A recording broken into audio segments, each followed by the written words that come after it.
வணக்கம். நியூஸ் 7 தமிழ் செய்திகளின் 8 மணி செய்தி தொகுப்பிற்கு உங்களை வரவேற்பது கிரிஷ். இன்றளவில் நடந்த பல்வேறு செய்திகளை நாம் இந்த அரை மணி நேரத்தில் பார்க்க இருக்கிறோம். முதலாவதாக தலைப்புச் செய்திகளை பார்த்துவிடலாம். ஆர்கே நகர் தொகுதி இடைத்தேர்தலில் தமாக போட்டி இல்லை, விரைவில் முடிவு செய்யப்படும் என பாஜக பாமக அறிவிப்பு.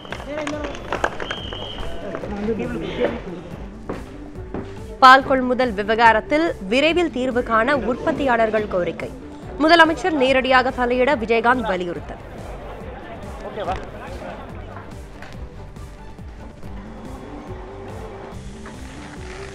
குன்னூரில் இருந்து உதகை சென்ற மலை ரயில் தடம் புரண்டு விபத்து.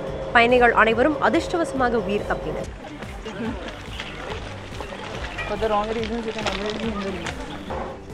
கல்விக்கு முக்கியத்துவம் அளிப்பதாக கூறிய மோடி அரசு பட்ஜெட்டில் நிதியை குறைத்து விட்டது.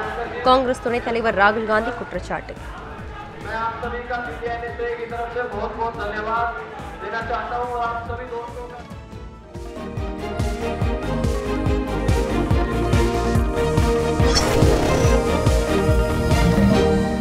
செய்திகளை விரிவாக பார்க்கலாம். ஆர்கே நகர் தொகுதி இடைத்தேர்தலில் தமாக போட்டி இல்லை என அறிவிக்கப்பட்டுள்ளது. தஞ்சையில் இன்று செய்தியாளர்களை சந்தித்த தமாக தலைவர் ஜி.கே. வாசன் இதனை தெரிவித்தார். மேலும் வேறு யாருக்கும் ஆதரவில்லை என்று கூறியுள்ள அவர், இடைத்தேர்தலை சந்திப்பது தங்கள் நோக்கமல்ல என்றும் சட்டப்பேரவை தேர்தலே கட்சியின் இலக்கு என்றும் வாசன் விளக்கம் அளித்துள்ளார்.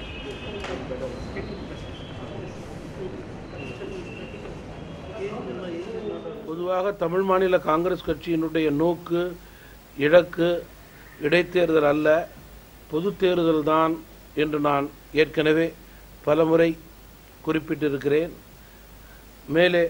மேலும் 3 மாதங்களுக்கு முன்பு நடைபெற்ற திருவரங்கம் இடைத்தேர்தலிலே நாங்கள் எடுத்த நிலைப்பாட்டில் இதுவரை எந்த மாற்றமும் இருப்பதாக எனக்கு தெரியவில்லை. ஆர்கே நகர் இடைத்தேர்தலில் போட்டியிடுவது குறித்து இன்னும் 2-3 நாட்களில் இறுதி முடிவு எடுக்கப்படும் என பாரதிய ஜனதா கட்சியின் தமிழக தலைவர் தமிழிசை சவுந்தரராஜன் தெரிவித்துள்ளார். சென்னை ஆர்கே நகர் தொகுதியில் அடுத்த மாதம் 27ஆம் தேதி இடைத்தேர்தல் நடைபெற உள்ளது. இதற்கான மனு தாக்கல் வரும் 3ஆம் தேதி தொடங்குகிறது. இதில் போட்டியிடுவது குறித்து தமிழக அரசியல் கட்சிகள் ஆலோசனை நடத்தி வருகின்றன. இந்நிலையில் சென்னையில் செய்தியாளர்களிடம் பேசிய பாரதிய ஜனதா கட்சியின் தமிழக தலைவர் தமிழிசை சவுந்தரராஜன், கூட்டணி கட்சிகளுடன் ஆலோசித்த பிறகு ஆர்கே நகர் தொகுதியில் போட்டியிடுவது பற்றி முடிவு எடுக்கப்படும் என்று தெரிவித்தார்.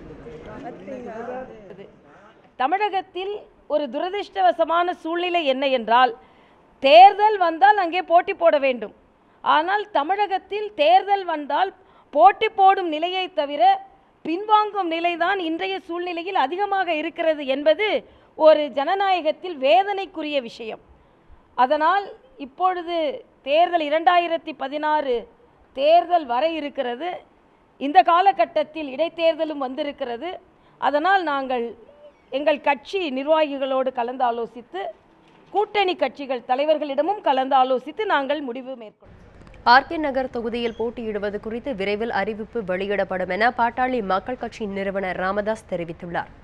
கோவையில் பாமக நிர்வாகிகள் ஆலோசனைக் கூட்டத்தில் பங்கேற்பதற்காக வந்த ராமதாஸ் விமான நிலையத்தில் செய்தியாளர்களின் கேள்விகளுக்கு பதிலளித்தார்.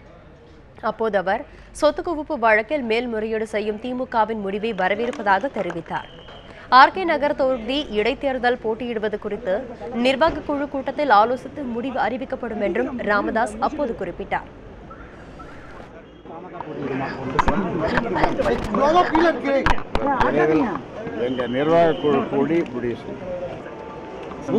எம்பி தொகுதியில் பல எம்பிக்கள் திட்டங்களை செயல்படுத்தலைங்கிற எங்க எம்பி அதிகமாக நிதி ஒதுக்கியிருக்காரு, எல்லாரோட அதிகமாக ஒதுக்கியிருக்காரு. தவறான பால் கொள்முதல் விவகாரத்தில் தமிழக அரசு தலையிட்டு பிரச்சினைக்கு தீர்வு காண வேண்டும் என்று தேமுதிக தலைவர் விஜயகாந்த் கோரிக்கை விடுத்துள்ளார். இது தொடர்பாக அவர் வெளியிட்டுள்ள அறிக்கையில், பால் கூட்டுறவு சங்கங்களுக்கு வாரம் 1 நாள் விடுமுறை அறிவித்துள்ளது பால் உற்பத்தியாளர்களை பாதிப்படைய செய்துள்ளதாக கூறியிருக்கிறார். தமிழகத்தில் 1,85,00,000 லிட்டர் பால் உற்பத்தியாகும் நிலையில் சுமார் 29 லட்சம் லிட்டர் பாலை மட்டுமே ஆவின் கொள்முதல் செய்வதாகவும் விஜயகாந்த் சுட்டிக்காட்டியிருக்கிறார். ஆண்டுதோறும் இந்த காலத்தில் பாலின் தேவை குறையும் நிலையில் உபரியாக இருக்கும் பால் மூலம் கூடுதலாக பால் பொருட்களை உற்பத்தி செய்ய நடவடிக்கை எடுத்திருந்தால் இந்த நிலை ஏற்பட்டிருப்பது என்றும் அவர் தெரிவித்துள்ளார். பால் கொள்முதல் விவகாரத்தில் முதலமைச்சர் ஜெயலலிதா நேரடியாக தலையிட்டு பிரச்சினைக்கு தீர்வு காண வேண்டும் எனவும் விஜயகாந்த் கேட்டுக் கொண்டுள்ளார். பால் உற்பத்தியாளர்கள் பிரச்சினைக்கு 15 நாட்களில் தீர்வு காணாவிட்டால் அடுத்த கட்ட போராட்டம் குறித்து முடிவு செய்யப்படும் என்று பால் உற்பத்தியாளர்கள் எச்சரித்துள்ளனர். தமிழ்நாடு பால் உற்பத்தியாளர்கள் நல சங்க மாநில செயற்குழு கூட்டம் சேலத்தில் இன்று நடைபெற்றது. கூட்டத்தில் பால் உற்பத்தியாளர்களின் தற்போதைய பிரச்சினைகள் குறித்து விவாதிக்கப்பட்டன. அப்போது உற்பத்தியாளர்களிடமிருந்து பாலை கொள்முதல் செய்ய மறுக்கும் ஆவின் நிர்வாகத்தை கண்டித்து தீர்மானம் நிறைவேற்றப்பட்டது. தங்களின் கோரிக்கைகளை 15 நாட்களுக்குள் நிறைவேற்றாவிட்டால் மாநில பொதுக்குழு கூட்டி அடுத்த கட்ட நடவடிக்கை மேற்கொள்ளப்படும் என்றும் பால் உற்பத்தியாளர்கள் எச்சரிக்கை விடுத்தனர். பால் வரும் பாலிலே ஒரு பகுதி தனியார் வியாபாரிகளின் மூலமாக வழங்கப்பட்டு வருகிறது. அதை உடனடியாக நிறுத்த வேண்டும். தமிழ்நாடு அரசு உடனடியாக எந்த ஒரு கூட்டுறவு சங்கத்திற்கும் உண்மையான பால் உற்பத்தியாளர்கள் கொண்டு வரும் பாலை திருப்பி அனுப்புவதோ 100 ml 200 ml என்று இது குறைப்பதோ கூடாது என்று அதை நிறுத்தும்படி அரசை கேட்டுக்கொண்டிருக்கிறது. குன்னூரிலிருந்து உதகை செல்லும் வழியில் 320 பயணிகளுடன் சென்ற மலை ரயில் திடீரென தடம் புரண்டதால் பயணிகள் அனைவரும் பத்திரமாக இறங்கிவிடப்பட்டனர். எனினும் அவர்கள் நடுக்காட்டில் இறக்கிவிடப்பட்டதால் பயணிகள் மிகுந்த சிரமத்திற்கு உள்ளாகினர். இதனிடையே இன்று முழுவதும் ரயில் மயில் சேவை இருக்காது என அறிவிக்கப்பட்டுள்ளது. அருவங்காடு என்ற இடத்திற்கு அருகே ரயில் சென்று கொண்டிருந்த போது எதிர்பாராத விதமாக என்ஜினின் 4 சக்கரங்கள் திடீரென தண்டவாளத்திலிருந்து கீழே இறங்கின. இதனால் மலை ரயில் தடம் புரண்டு விபத்தில் சிக்கியதாக தகவல்கள் தெரிவிக்கின்றன. அதிர்ஷ்டவசமாக இந்த விபத்தில் ரயிலில் பயணம் செய்த பயணிகள் யாருக்கும் காயம் ஏற்படவில்லை.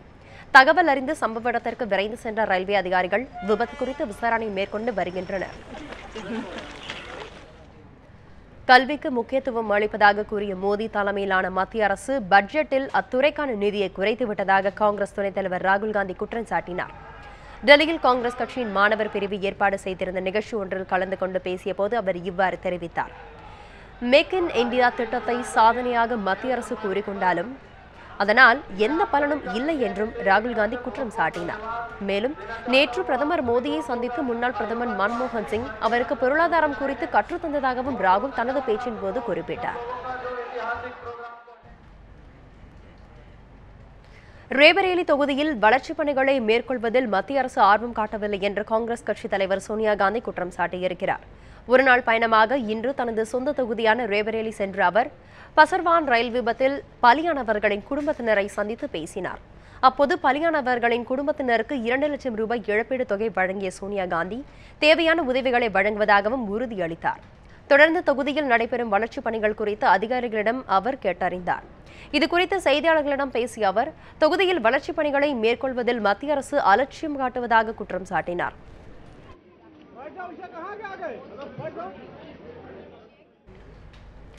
மைசூர் யதுவம்சத்தின் 27வது மன்னராக யதுவீர் கிருஷ்ண தத் சம்ராஜ் உடையார் முடிசூடப்பட்டார். மைசூர் மன்னர் குடும்ப பாரம்பரியத்தின்படி பெண் வாரிசுகளுக்கு பிறக்கும் ஆண் குழந்தைகள் வாரிசாக நியமிக்கப்பட்டு வருகிறார்கள். அதன்படி மறைந்த நரசிம்மராஜ உடையாரின் மூத்த சகோதரி மகள் திரிபுரா சுந்தராதேவியின் மகன் யதுவீர் கோபால ராஜாவை வாரிசாக தத்தெடுக்க முடிவு செய்யப்பட்டது. அதனைத் தொடர்ந்து கடந்த பிப்ரவரி 23ஆம் தேதி அவருக்கு யதுவீர் கிருஷ்ணதத் சாம்ராஜ் உடையார் என பெயர் சூட்டப்பட்டது. அவரும் தத்தெடுக்கப்பட்டார். இதையடுத்து புதிய மன்னரின் முடிசூட்டு விழா நிகழ்ச்சி மைசூர் அரண்மனை வளாகத்தில் இன்று நடைபெற்றது. முடிசூட்டு விழாவை முன்னிட்டு அரண்மனையில் கோலாகல ஏற்பாடுகள் செய்யப்பட்டிருந்தன. இந்த விழாவில் மடாதிபதிகள், மன்னர் குடும்பத்தினர் மற்றும் முக்கிய பிரமுகர்கள் பங்கு பெற்றனர்.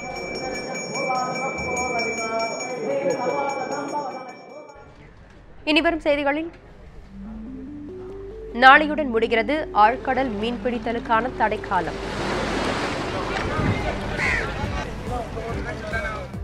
சேலம் அருகே வீடு கட்டுவதற்காக பள்ளம் தோண்டிய போது தங்க புதையல். ஒரு சிறிய இடைவேளைக்கு பிறகு செய்திகளை தொடர்ந்து பார்க்கலாம்.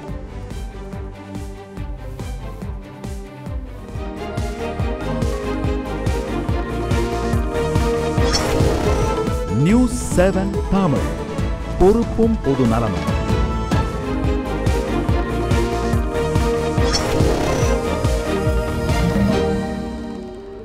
செய்திகளை தொடர்ந்து பார்க்கலாம். தமிழகத்தில் ஆழ்கடல் மீன்பிடித்தலுக்கான தடைக்காலம் நாளையுடன் முடிவடைய உள்ளதால் மீண்டும் கடலுக்கு செல்ல மீனவர்கள் ஆயத்தமாகி வருகிறார்கள். தமிழகம் முழுவதிலும் உள்ள கடல் பகுதிகளில் ஆண்டுதோறும் ஏப்ரல் மாதம் 15ஆம் தேதி முதல் மே மாதம் 29ஆம் தேதி வரை 45 நாட்கள் இனப்பெருக்கத்துக்கான மீன்பிடிக்க தடை விதிக்கப்படும். வழக்கம் போல் இந்த ஆண்டும் கடந்த ஏப்ரல் மாதம் முதல் ராமேஸ்வரம், பாம்பன், மண்டபம் ஆகிய பகுதிகளில் தடைக்காலம் தொடங்கியது. நாளையுடன் தடைக்காலம் முடிவடைய உள்ளதால் விசைப்படகுகளை கடலில் இறக்கி நிறுத்தும் பணியில் மீனவர்கள் சுறுசுறுப்பாக ஈடுபட்டுள்ளனர்.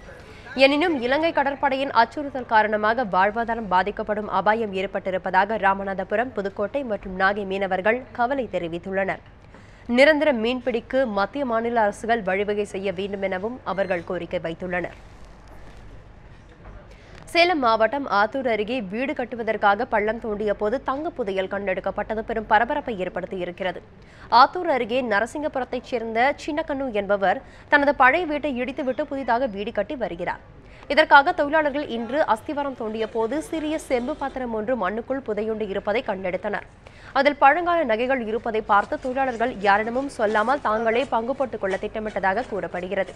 இதுகுறித்து தகவல் கிடைத்த வருவாய்த்துறையினர் சம்பவ இடத்திற்கு சென்று விசாரணை நடத்தி 100 ஆண்டுகள் பழமை வாய்ந்த 30 பவுன் நகைகளை கைப்பற்றி தொல்பொருள் ஆய்வுத்துறையினரிடம் ஒப்படைத்தனர். ஆனால் புதையலில் 100 பவுனுக்கும் அதிகமாக நகை இருந்திருக்கும் என பொதுமக்கள் தெரிவித்ததால் காவல்துறையினர் தொடர்ந்து விசாரணை மேற்கொண்டு வருகின்றனர். இந்த விஷயம் தெரிஞ்சு கவர்மெண்ட்ல இருந்து வந்து தாசில்தார், துணை தாசில்தார், போலீஸ் எல்லாமே வந்து அதை கைப்பற்றிருக்காங்க.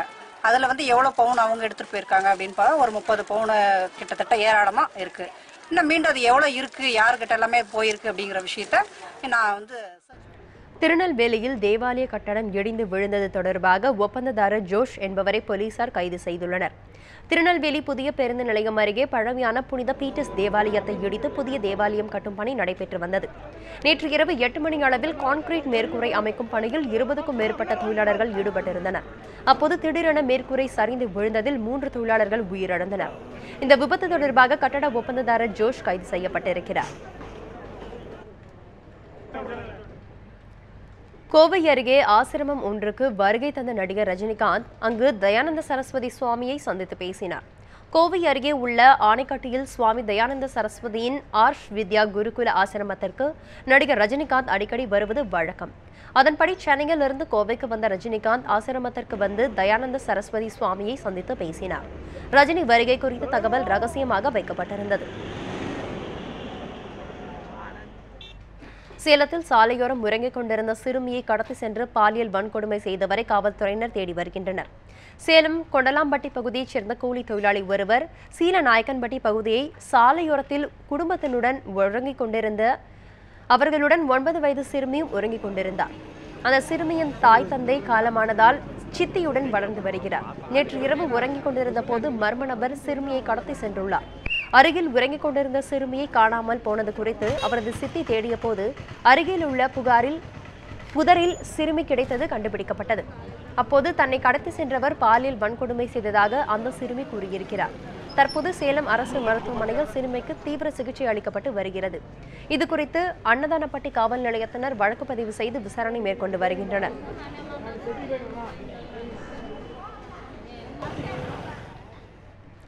முட்டை விலை வரும் நாட்களில் மேலும் உயர வாய்ப்பு இருப்பதாக கோழி பண்ணையாளர்கள் தெரிவித்துள்ளனர். நாமக்கல்லில் தேசிய முட்டை ஒருங்கிணைப்பு குழு கூட்டம் இன்று நடைபெற்றது. இதில் முட்டை கொள்முதல் விலையை ₹3.25 10 காசுகள் உயர்த்தி ₹3.35 நிர்ணயம் செய்யப்பட்டது. கோடை காலத்தையொட்டி முட்டை உற்பத்தி 15% வரை சரிவடைந்ததாகவும் இதனால் தேவை அதிகரித்து விலை உயர்ந்ததாகவும் கோழி பண்ணையாளர்கள் தெரிவிக்கின்றனர். வரும் நாட்களில் பள்ளிகள் திறக்கப்பட உள்ளதால் சத்துணவிற்கு முட்டை அனுப்பும் பணி தொடங்கும் என்பதால் வரும் நாட்களில் அதிகரிக்க வாய்ப்பு இருப்பதாக தெரிவிக்கின்றனர்.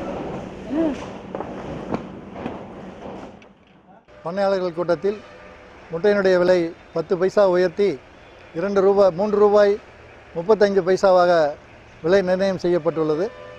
இந்த விலையேற்றத்திற்கு காரணம் சில சமீப காலமாக வெயிலின் தாக்கம் அதிகமாக இருப்பதால் முட்டையினுடைய உற்பத்தி கிட்டத்தட்ட 15% அளவுக்கு குறைந்துவிட்டது. அதே சமயத்தில் பள்ளிகள், கல்லூரிகள் விடுமுறை முடிந்து துவங்க இருப்பதால் பள்ளிகளுக்கு தேவையான முட்டைகளும் சப்ளை ஆக ஆரம்பித்திருக்கிறது. அதனால் முட்டையினுடைய விற்பனை அதிகரித்திருக்கிறது. இந்த இரு காரணங்களால் முட்டையினுடைய விலை உயர்ந்திருக்கிறது. அண்ணாமலை பல்கலைக்கழகத்தின் புதிய துணைவேந்தராக எஸ். மணியன் பதவியேற்றுள்ளார். மதுரை தியாகராஜ கல்லூரியில் தாவரவியல் துறை ஆசிரியராக பணியை தொடங்கியவர் மணியன். 1982ஆம் ஆண்டு முதல் 1989ஆம் ஆண்டு வரை கோவை கொங்குநாடு கலை மற்றும் அறிவியல் கல்லூரியில் பேராசிரியராக பணிபுரிந்தவர். தொடர்ந்து 1995ஆம் ஆண்டு முதல் 2013ஆம் ஆண்டு வரை கோவை பாரதியார் பல்கலைக்கழகத்தில் தாவரவியல் துறை தலைவராக பணியாற்றியவர். கடும் நிதி நெருக்கடியில் சிக்கி தவித்த அண்ணாமலை பல்கலைக்கழகத்தை கடந்த 2 ஆண்டுகளுக்கு முன்பு தமிழக அரசு கையகப்படுத்தியது.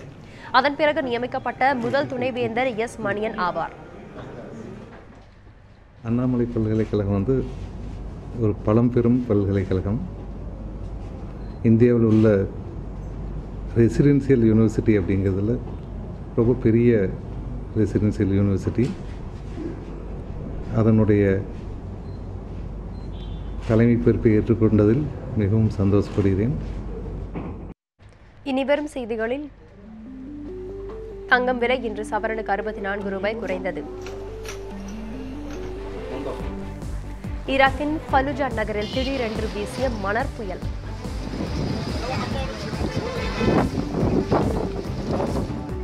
ஒரு சிறிய இடைவெளிக்கு பிறகு செய்திகளை தொடர்ந்து பார்க்கலாம்.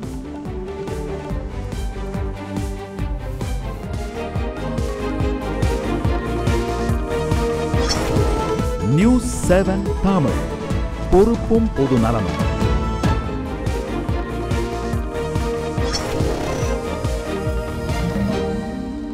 செய்திகள் தொடர்கிறது. இனி தமிழக செய்திகள் சிலவற்றை சுருக்கமாக பார்க்கலாம். திருவண்ணாமலை மாவட்டம் வந்தவாசி அருகே தமிழக அரசின் விலையில்லா பொருட்களை முறையாக வழங்க கோரி பொதுமக்கள் சாலை மறியலில் ஈடுபட்டனர். கீழ்கொவளைவேடு கிராமத்தில் 640 குடும்பங்களுக்கு மட்டுமே விலையில்லா கிரைண்டர் மிக்சி வழங்கப்படும் என அறிவிக்கப்பட்டது. இதற்கு எதிர்ப்பு தெரிவித்து அப்பகுதி மக்கள் 200க்கும் மேற்பட்டோர் மறியலில் ஈடுபட்டனர். இதன் காரணமாக அப்பகுதியில் போக்குவரத்து பாதிக்கப்பட்டது. வேலூர் மாவட்டம் ஜோலார்பேட்டை அருகே மண்டலவாடி கிராமத்தில் உள்ள ஈஸ்வரன் கோவிலில் உண்டியல் பணத்தை மர்ம நபர்கள் திருடி சென்றுள்ளனர். பின்புற இரும்பு கேட்டை உடைத்து உள்ளே புகுந்த மர்ம நபர்கள் உண்டியலில் இருந்த 75,000 ரூபாய் பணத்தை கொள்ளையடித்து சென்றனர். இதுகுறித்து ஜோலார்பேட்டை காவல்துறையினர் வழக்கு பதிவு செய்து விசாரணை செய்து வருகின்றனர்.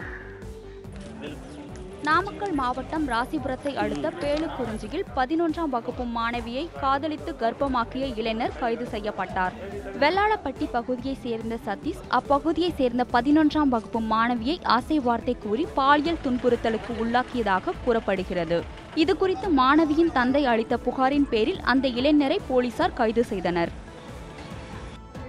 காவிரி டெல்டா பகுதியில் குறுவை சாகுபடிக்காக மேட்டூர் அணையை ஜூன் 12ஆம் தேதி திறக்க வேண்டும் என்று விவசாயிகள் கோரிக்கை விடுத்துள்ளனர். திருவாரூர் மாவட்ட விவசாயிகள் குறைதீர் கூட்டம் மாவட்ட ஆட்சியர் மதிவாணன் தலைமையில் இன்று நடைபெற்றது.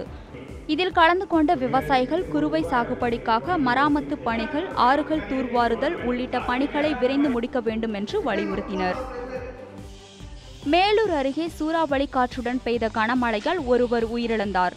அழகர் கோவில் மலைப்பகுதியில் பெய்த கனமழையால் மரம் ஒன்று அங்கிருந்து கடையின் மேற்கூரையின் மீது விழுந்தது. இதில் புதூர் பகுதியைச் சேர்ந்த சைமன் என்பவர் உயிரிழந்தார். ஜாதி சான்று வழங்க கோரி குறும்பன் இன மக்கள் தருமபுரியில் போராட்டத்தில் ஈடுபட்டனர்.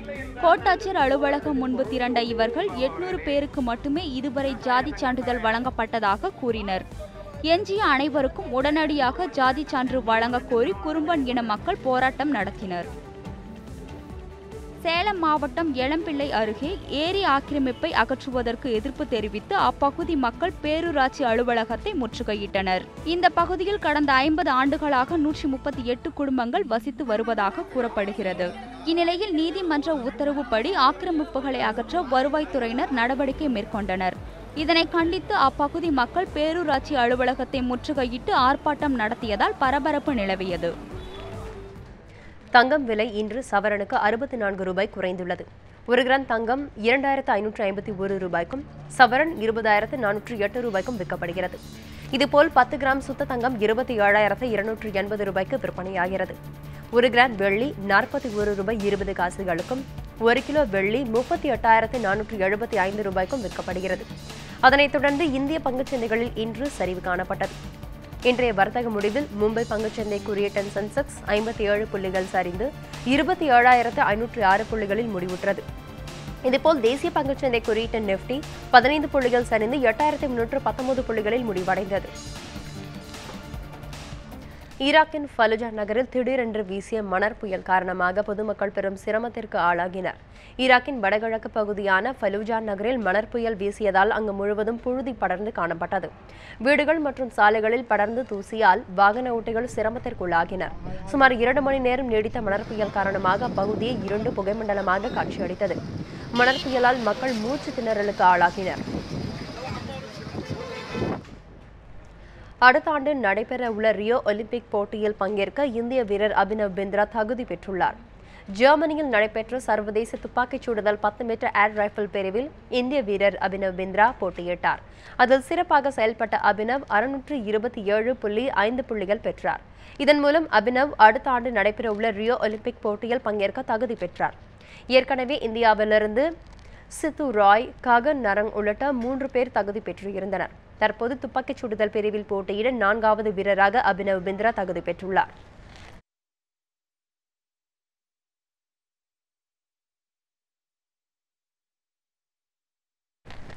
இத்துடன் இந்த செய்தி தொகுப்பு நிறைவுற்றது. மேலும் பல்வேறு தகவல்களையும் செய்திகளையும் அறிந்து கொள்ள நியூஸ் 7 தமிழ் செய்திகளை தொடர்ந்து பாருங்கள்.